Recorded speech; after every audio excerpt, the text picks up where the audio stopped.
Thank you. I had the great privilege of meeting Henry Coutinho-Mason at a private event last spring. His presentation and his work more broadly sparked my interest. One aspect of my job is to really understand or think through the future of this event. How will we change, evolve? How do we stay dynamic and impactful for our community? What should this event become? Well, now I don't have to worry about that because you all are going to figure it out with Henry in this session. So I'm very excited to see what this beautiful community has to offer in this session of co-creation. So without further ado, I hope you will please welcome my friend Henry Coutinho-Mason to the stage. Thank you.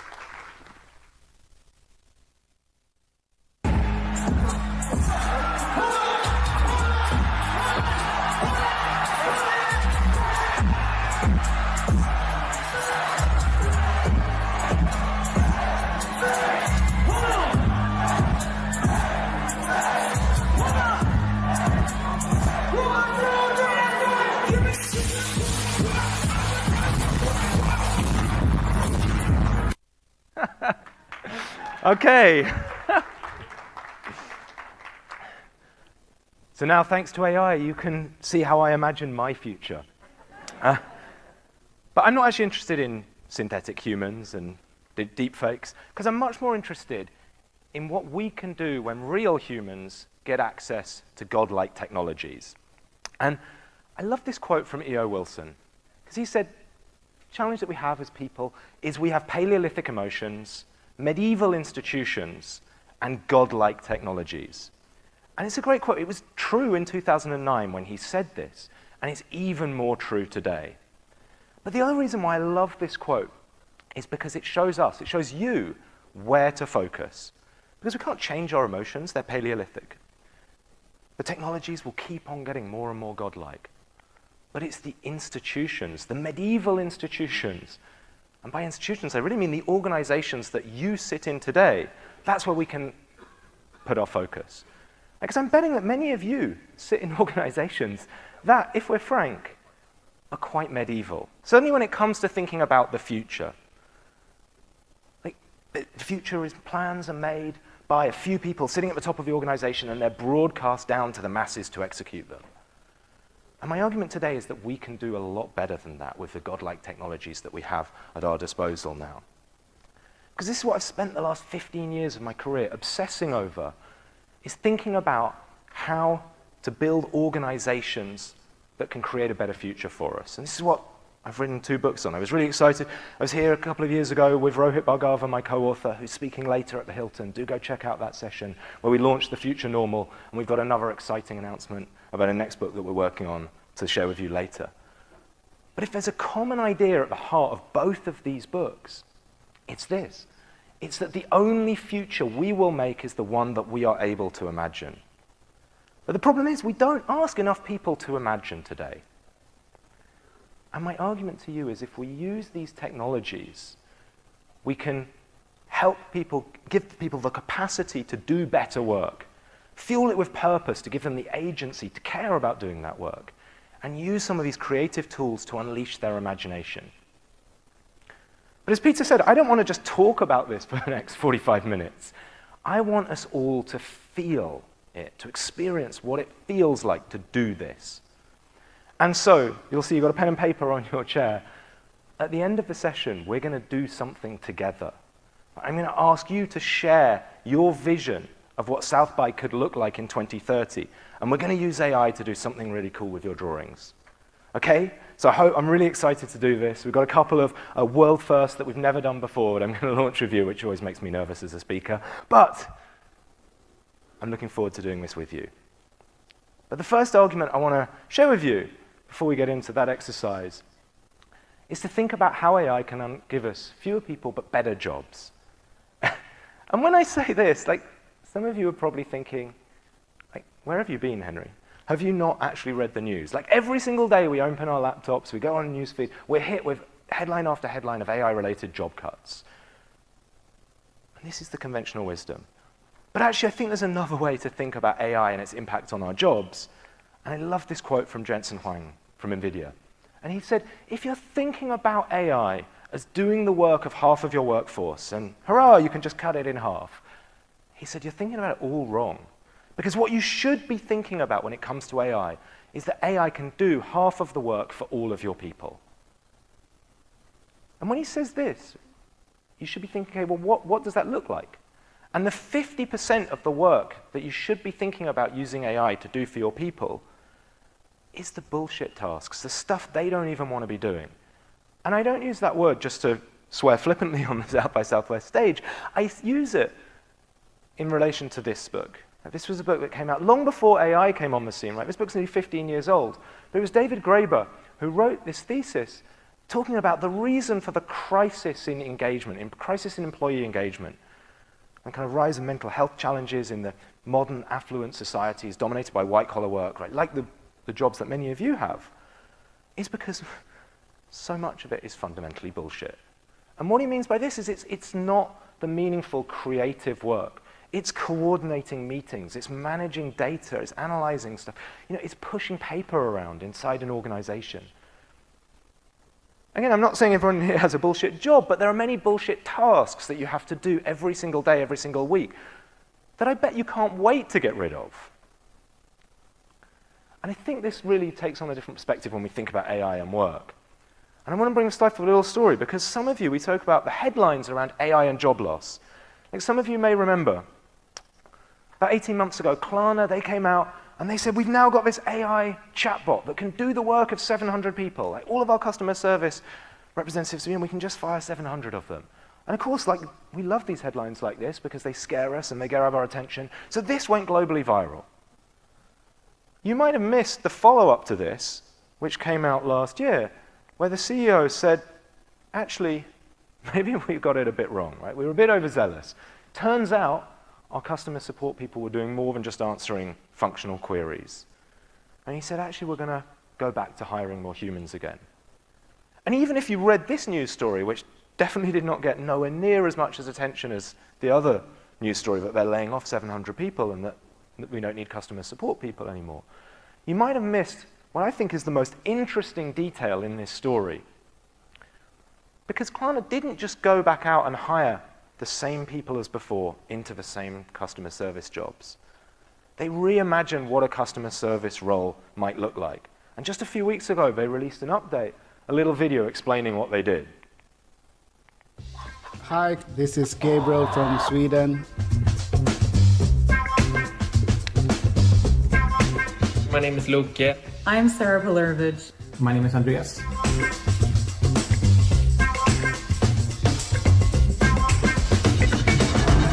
I actually get a chance to not just see from the inside, but also contribute to that change. What I really love about my role at Klarna is that I get to work as an investigator, going deep into cases to find out what has gone wrong and how I can help the merchants and the customers. And so we've reimagined the customer service role, right? This is customer evangelists working flexibly, working remotely to solve some of the higher value, more complex cases, right? Of course, AI can do some of the basic stuff, but can it build customer relationships? And look, I'm no fan of Klarna. I actually really dislike their business model. I think it encourages people to buy things they don't need with money they don't have. So don't have me down as a Klarna evangelist by any means. But I do think it's super interesting what their CEO is talking about when it comes to the future of work. Right? And this is a long quote, but it says, AI will never replace the most important, essential jobs, which is human relationships. He said, I look forward to the day when my primary job at Klarna is manning the phones, waking up every morning, helping our customers directly and using AI to ship improvements to the product that get launched that day. He said, I tell people at Klarna there will be tons of jobs for folks who enjoy helping, supporting, serving others. Like, this is a very, very different vision of the future of work from the one we hear when you just read the newspapers every time. And so my provocation to you to think about is, when it comes to AI, how are you using AI to strip out the bullshit tasks that your people don't even want to do today, right? That make their jobs terrible, that lose engagement? And can you use that excess capacity not to cut your workforce in half, but to lean into creating better jobs, more meaningful jobs, more human-connected jobs? And so to continue this thought, I want to talk a little bit about agency. Because AI agents are the hot trend. Like there's 25 sessions or whatever it is on the South by agenda that just have AI agents in the title, right? It's going to be all over all of the stages you're going to hear this week. And I get it. It's kind of sexy, you know, you can do the work for you, digital labor force. If you're a CEO, this is very exciting. But there's part of it that says, look, this is actually just the latest chapter in a story that is as old as time. Right? If you think about the size of technology companies over recent history, we see this again and again. And if you can't read the numbers on this slide at the top, this is a logarithmic scale. So on the far left there, you have IBM. At IBM's peak, they had 400,000 employees. Right? You fast forward a generation of technology, Google had nearly 200,000 employees at their peak. So it looks like a small drop, but it's actually halving in size. Right? On to Meta, halving again. Right? 86,000 employees at their peak. And the reason why we need a log scale for this is because you look at the companies of today, the frontier companies, OpenAI and DeepSeek. OpenAI has maybe 4,000 employees at the moment. DeepSeek has around 200. Like if we used a normal scale, you wouldn't even see these bars on the right. They'd be so small. And my point is, like, this has been happening for so long, right? Technology, and it's obvious why. It's because technology gives us leverage. That's what it does to us, right? It enables fewer people to have bigger impacts. And again, there's nothing profound in what I've just said. It's very obvious. What I think is more interesting is people don't seem to follow this story to its logical conclusion, which is when you have fewer people in your organization, the value of each individual increases, and therefore you need to make sure you're motivating and you need to make sure you're attracting and then motivating and engaging the absolute best people. And the way to do that, of course, is to give them purpose. Yuval Noah Harari talks about the ability to collaborate is what separates us from animals, right? It's humanity's superpower. And yeah, there's a time in your life when perhaps survival and earning money is your motivation for collaboration. But for many people in modern economies, we're getting past that, right? And you need a bigger purpose. And so purpose has had a really bad rap over the last few years. We hear about the era of purpose-driven business is over. It's a distraction. But I would argue, actually, as we go into the AI era, purpose is going to become, by far and away, your most important strategic asset, because it gives people a reason to care. And we see this. We see this. DeepMind, right, famously, open sources a lot of its initiatives. Right, so this was, in September last year, they released the catchily named C2S Scale 27B model. Like, they probably could work on their naming. But this was a model an AI model that proposed a novel cancer treatment that no scientist had proposed, a way of tailoring drugs to match to the cells in your body. And when they've rolled it out, it's still undergoing testing, but it seems to be very promising. But again, the most interesting part for me in this press release was not that they might help cure cancer, it's that they published the model on Hugging Face and the code on GitHub. Right? They made it available to any scientist to go and build on that discovery. And Google, they've got a track record of this. Right? Many of you will be familiar with AlphaFold, right? Where they open source the protein mapping software that's now been used by millions of scientists around the world. And Demis Hassabis has been really vocal about the fact that this is a talent strategy. Right? He wants to attract the AI researchers, not who just want to get filthy rich. So you can go and do that in any AI company, right, if you're super smart. But I want the people who want to change the world of science, who want to make a difference. And what's most interesting to me is it's not just DeepMind. If this was like a single outlier, maybe we could write it off. But when DeepSeek released their open source model, which as we know, right, had less than 200 people, had $1 trillion impact on the stock market overnight. Right, 200 people can now do this. And most people looked at the technological story of this. Let me analyze this. And I was reading an interview of the CEO, Lian Wenfeng, and he said something super interesting. Because he said this is not a technological strategy, or not only a technological strategy, it's a talent strategy. This is our way of attracting the best, brightest, most ambitious researchers and scientists in China because they want to have an impact on changing the world. And he said, look, many inexplicable phenomena exist in this world. Like programmers contribute to open source. It's like walking 50 kilometers. Your body is exhausted, but your spirit is deeply fulfilled. And look, most of you don't work in frontier AI labs. So you're probably thinking DeepSeek, DeepMind. But my provocation to you is that this is going to extend as AI increasingly influences all companies. This will extend to the real world. And when I show an example about Patagonia talking about purpose, like I can almost feel your eyes rolling. Like, God, Henry, not another slide about Patagonia in a presentation about purpose. Like, come on, so cliched. But my argument to you is the reason why it's so cliched, the reason why every single damn presentation about purpose uses Patagonia, is because it's so uncommon. It's so rare. Because it's basically impossible to do. Right? Big companies, as they scale, they dilute their purpose. Like employee number 56,437 who joins Google isn't as committed to the mission as the original core team. But what happens when teams of 100 can do what 10,000 people used to do? Teams of 1,000 can do what 100,000 people used to do. You no longer have to dilute your purpose as much. So I suspect we're going to see more and more founders doing these weird things, like letting their people go surfing, making nature the only shareholder of their business, because they'll be able to, because the teams that they run are smaller and more mission-driven. And so, yes, as we think about agents and how this is going to reshape the workforce, I think the real question you should be asking yourself is, are you setting a mission that inspires the best people, the best teams, to care, to show agency, to embrace that mission? So we've talked about capacity, we've talked about agency, and now I want to talk about creativity. Which again is kind of ironic, because when it comes to AI and creativity, many of us feel fearful. Right? Whether it's in popular culture, pluribus, this sense of the world is flattening, it's sucking the individuality out of us, or Pew released a study at the end of last year, 53% of Americans feel AI will worsen our ability to think creatively. And there's going to be tons of sessions on this later, like how do we stay creative in a world of AI? But again, it's kind of ironic to me, because we've never had such godlike creative technologies.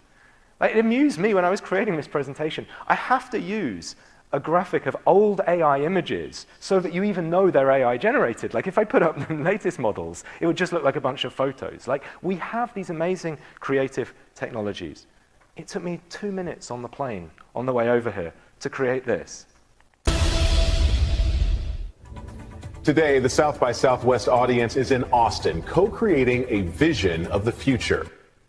And what I love about this is, like, to everyone in this room, if I go into more corporate audiences, that still surprises some people. Like, no one in here even bats an eyelid that we can do this with a single prompt. Like, it's become completely normal. But I think there's a far, far more interesting and more profoundly important conversation to be had around AI and creativity. And it looks something like this. So this guy is a Polish cardiologist who lives in Brussels. And a few weeks ago, Anthropic held a hackathon to celebrate, to mark the launch of the Opus 4.6 model. And as the story goes, and look, there's probably a lot of PR in this story because they claim that he vibe coded it on the plane to San Francisco, which I'm not sure I totally believe. But the narrative is, right, this is a doctor, he's a practicing cardiologist in Belgium, and he saw this problem. He saw the fact that when he's sitting with his patients, having a consultation, a lot of them, they're scared, they're confused, they're in shock. They're not really paying attention to everything he's saying. And so he vibe coded an app that basically, it's like a meeting note taker, right, like that we use on Zoom or Otter or whatever.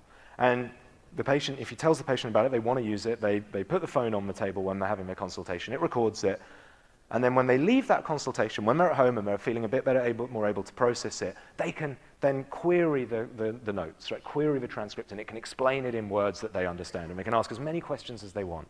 And so he built a solution that solved his specific pain point, or his patient's specific pain point that he identified through his lived experience. But I mean, think about this, like the idea, even 6 months ago, that a practicing doctor would be able to create a digital solution for his patients was completely and utterly inconceivable.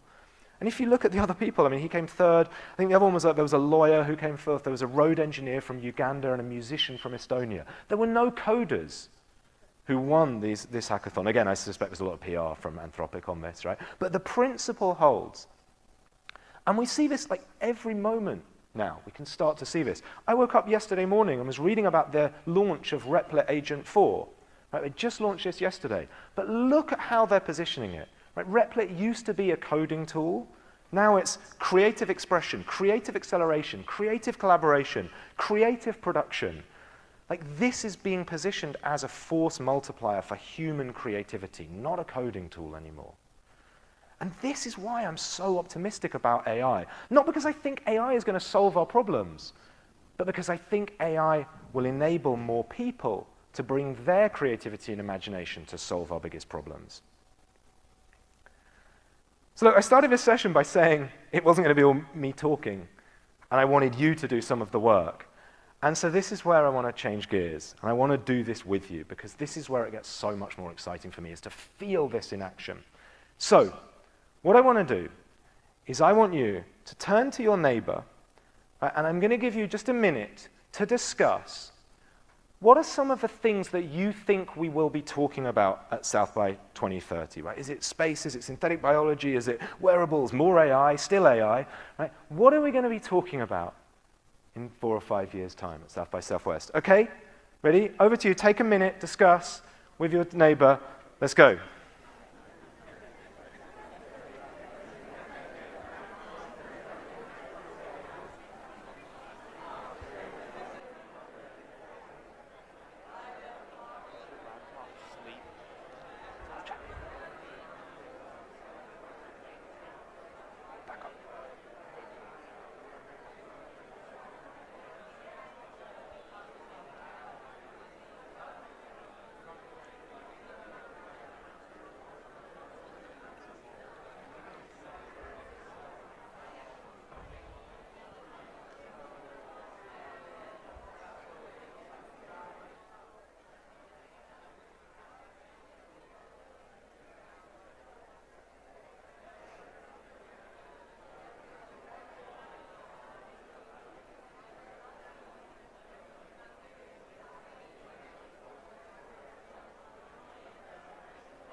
Okay. Okay. So, it's the first session. Everyone's buzzing with ideas, right? But now I know you're still talking, but don't worry, because now you're going to have an opportunity to do something different. And this is where it gets really fun. This is where my heart starts to beat a lot faster, because I'm going to do something which they say you should never, ever do on stage. They say never do a live tech demo. Not only am I going to do a live tech demo, I'm either brave or stupid enough to do a live tech demo where you are going to create all of the content live and we have no idea what's coming next. So let's do this. Right, what I'm going to do, what are we going to do next? So as you can see, my next slide is a 60-second countdown timer. This is super quick, okay? And I'm going to ask you, based on what you've just been discussing with your neighbor, to draw a vision for a startup that you want to see on stage at South by 2030. Okay? So a few things to say this is, you know, talk for a bit so you can start thinking. I can see the terror in some of your eyes, right? You're sitting there going, Henry, I can't draw. Okay, spoiler alert, neither can I, okay? Because look, this is my drawing. I imagined a kind of Matrix-style wearable headband that you could put on when you go to sleep and you'd wake up having learned new skills. I think that'd be pretty cool. I can hardly draw. I mean, that's meant to be a guy lying in bed, okay? Because, don't worry, on the next phase, we're going to use AI to do something cool with your drawings, okay? So the ability to draw is absolutely not required, okay? What I want you to do, you should all have a pen and paper on your chair in front of you, right? Going to give you 60 seconds on the next slide. Can be super quick, just a concept sketch. You can also write on your drawing, and there's space on the next stage to write a few words as well, okay? But just have some fun with it.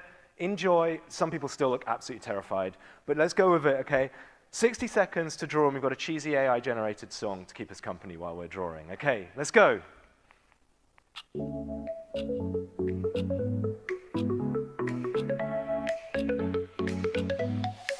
Under the mirror ball tonight we glow. A spark of genius starts to show. The rhythm hums, it knows the way. AI lights up our creative play. Electric harmony, we're making a scene. Machines and hearts sing a shared dream. eyes in a sparkling hue. AI and us creating something new.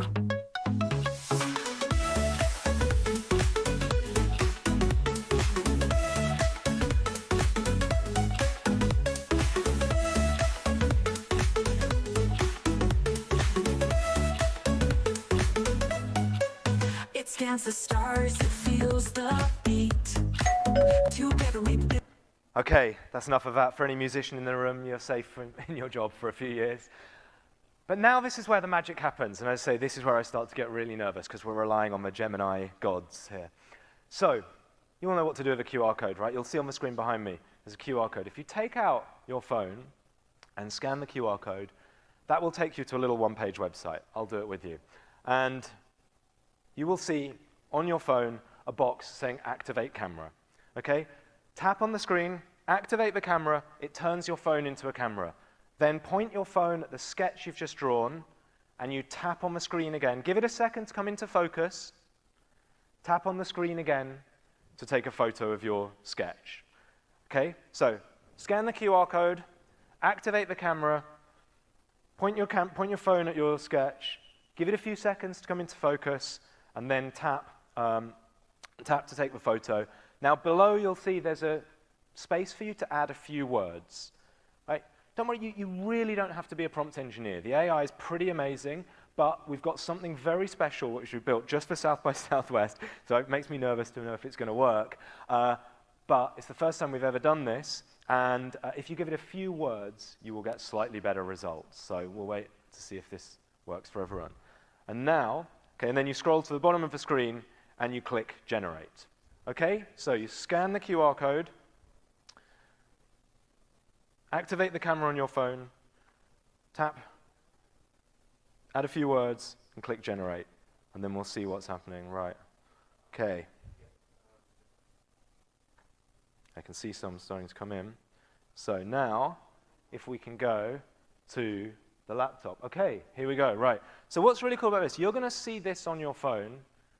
And now this is where we have to hope that it works. I can see a lot of you are submitting it. Okay.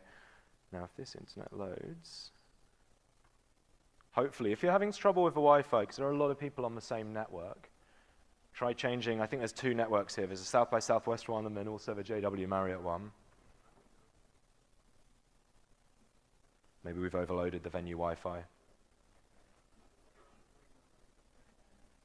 Okay.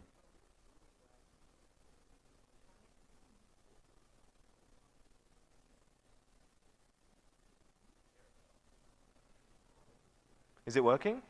Some people are getting their results. Yeah, I can see some on my little iPad here that I'm tracking. For some reason, it's not loading on here. Let's try connecting to the Wi-Fi. This is why they say never do a live tech demo. Let's change to the Wi-Fi, see if that helps.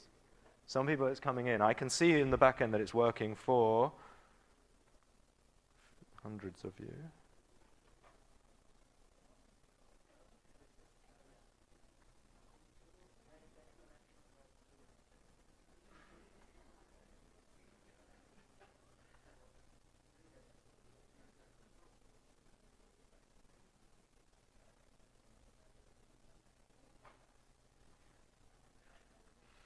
We even had a hardwire to try and avoid this.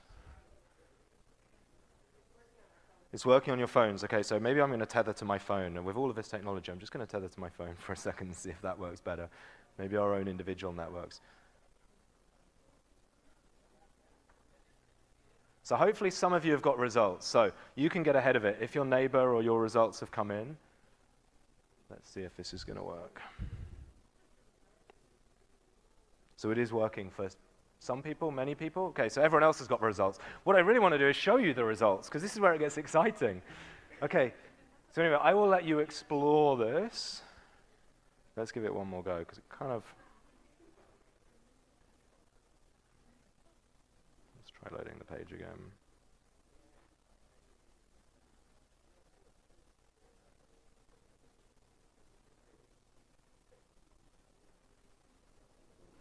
Oh, there we go. Someone's very kindly WhatsApped me the exhibitor network. Okay.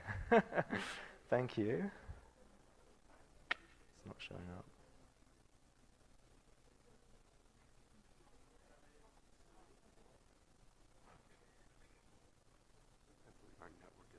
Your network is down. Okay, well, there we go. That was not, I didn't have that on all the things I was worried about. Let's try my phone. Okay, so I can hear it's working for you guys. Let's unplug this hardwire. Yeah, I'm trying. There we go. Let's see. Here we go. Right. Okay. So now, this is where it gets exciting, right? Because many of you have already seen this, but what we can start to see now is all of your ideas coming up live on the screen, and they're coming in so fast it can't load. So I love seeing everyone's drawings, but I particularly love seeing everyone's drawings converted into text. Now, one of the reasons why I was a bit nervous is because so this is Nano Banana 2, which launched last week. And so if anyone has any failed generations, my developer told me we're doing something that we really shouldn't do with the API, is try and put 1,000 images through it in 10 minutes. But the quality is so much better, I thought, I don't want to share this with the South by Southwest audience using a 3-month-old model. So this literally came out last week, so it's very nascent. But look, it's really astonishing to me how good the conversion are. So we can start to see, right, we've got comedy performed by humans and robots. We've got AI creativity, we've got human relationships and empathy.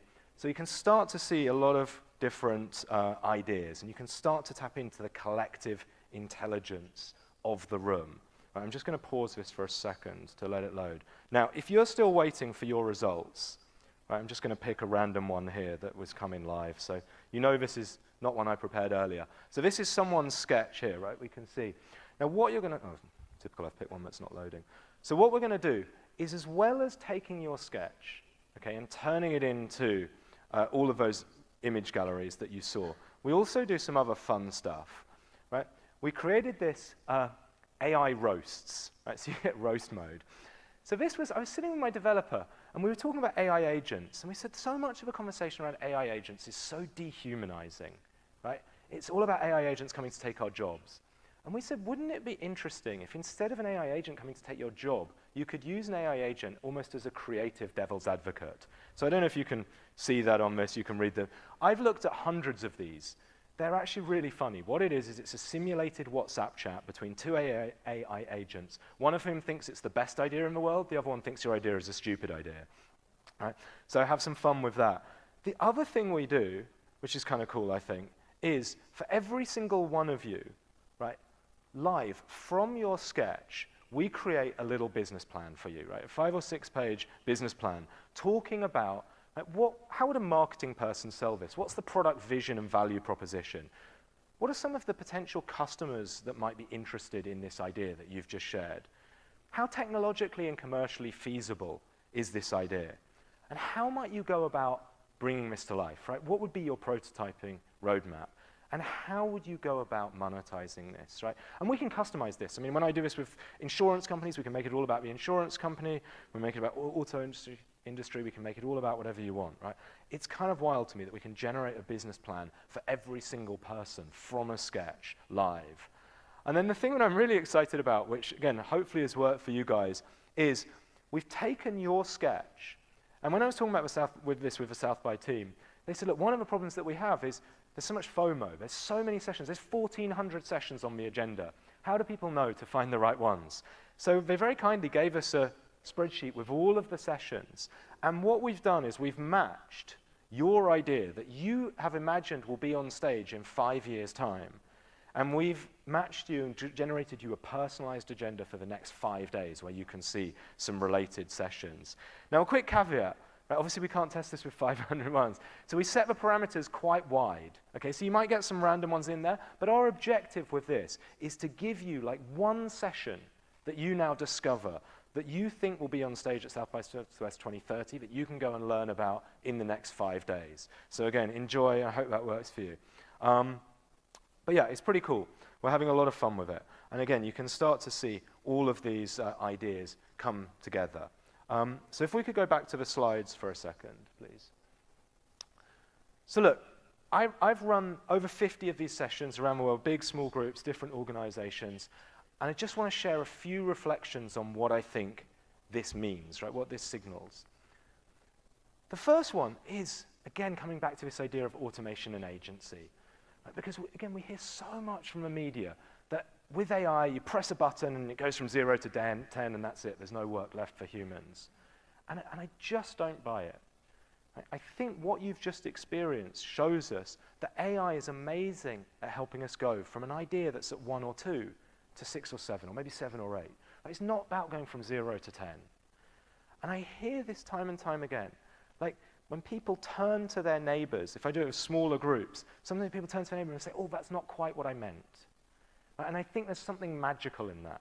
Because again, when the idea is not wholly yours, you have permission to discuss it. And for me, this is about solving the blank page problem. And the other thing I say again, like in this room, many of you work in creative industries. Like I work in innovation. Like it's okay to share a napkin sketch for many people here.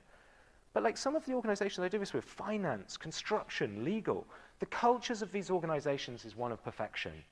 And look, as a person, I'm really grateful that my bank doesn't lose my money, that I don't walk into a building and collapses, right? I'm really grateful that is the culture of many of these big companies.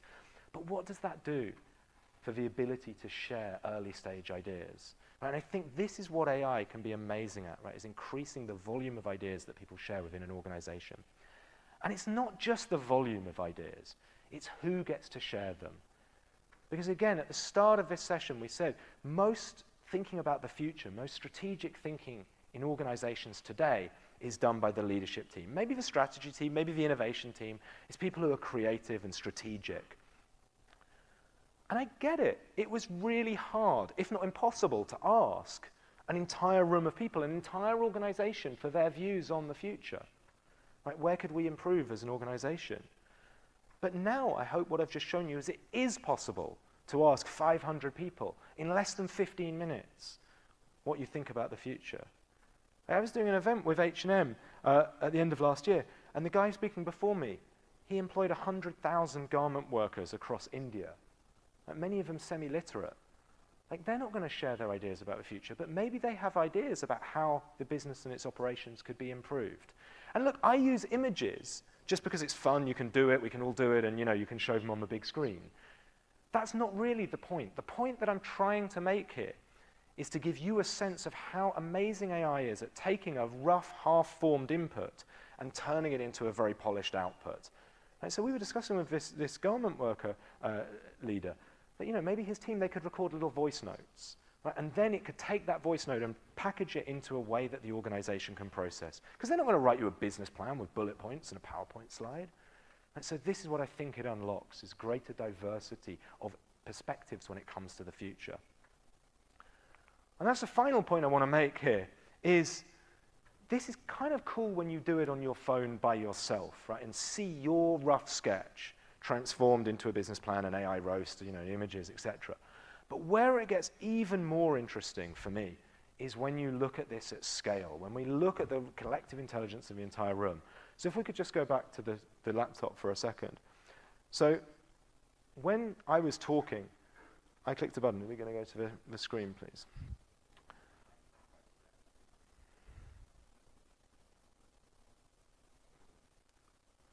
And so when I was talking, right, I clicked a button, and we got the AI to analyze all of your ideas, right? So we've got 180 ideas there. I don't know if you can see, right? And in seconds, it has categorized them. Right? It's generated a little mind map for us, and these are the themes. These are the themes that you think about are going to be coming next. Right? This is wild to me. Like, this would have taken a consultant hours, if not days, to go through your 180 ideas and create a taxonomy and structure around that. And in seconds, we can dive in to all of the themes that you've identified. Right? We've built this, and I can click in, and you can search, and you can explore the room's ideas. Now that is wild to me. Now the final thing, and I have no idea if this is going to work, because this is literally, we built this yesterday. I've never done this before. Is it going to work?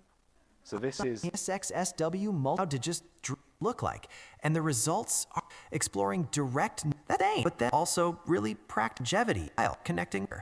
It's subject depth, help you explore. Okay. Did anyone draw anything about urban safety? Wait, let me look through these. oh, it's not explicitly urban safety, but a lot of the ideas revolved around creating better living spaces and infrastructure. Like there's Oh, there's obviously a bit too much background noise. But anyway, when I tested in my hotel room, you can do when it's silent. But you get the idea, right? In seconds, we have now created an interactive audio ability to chat with a live consultant about this. So can we change back to the slides, please? And this is my point, right? We can take a huge volume. Like 15 minutes ago, we had 200 napkin sketches on your lap. And we now have a rich database of ideas. We have this mind map, right? What I will do after the session, and this takes me about 20 minutes when I come off stage, right? I will turn all of your ideas into a crowd-powered manifesto, a 2-page guide to what the South by Southwest audience think is coming next. Right? And we can turn that into an infographic, right? A shareable infographic. This is one, when I first launched this, or an earlier version of this, South by Southwest London, this was the output. When you go into an industry, you can come and you can turn an event, a single event, a short moment on stage, into a collective vision of what an industry thinks about its future. Like, this is what I'm so excited about, right? We can transform our ability to extract information from all of you smart people. And so look, my final slide, I've got 2 more slides after this. My final slide is a QR code. So I'm conscious I've shared with you a load of data. If you scan that QR code, it will take you to that database afterwards. As I said, I will add reports that analyze all of the ideas that you have. We'll add this infographic. It'll have a link to the Google Notebook LM. You can chat to the results, right? It's kind of wild. We can do an entire consulting project in less than an hour. Like, it'll be ready by the time you're having lunch. Okay, and this is so exciting to me. But the final thought I want to share with you is, again, we spoke at the start about this quote from E.O. Wilson. We have Paleolithic emotions, we have medieval institutions, but we have godlike technologies. And over the last 45 minutes, we've spoken about how we can use these godlike technologies to give us the capacity to do better work, to make us care about that work, to give us the agency to do stuff, and then how we can unleash our imagination, our collective imagination as well, to bring this to life. Right? Because what I hope you've seen and experienced so viscerally now is that we can transform our medieval institutions, our medieval organizations, into multiplayer ones. Thank you so much. Thank you.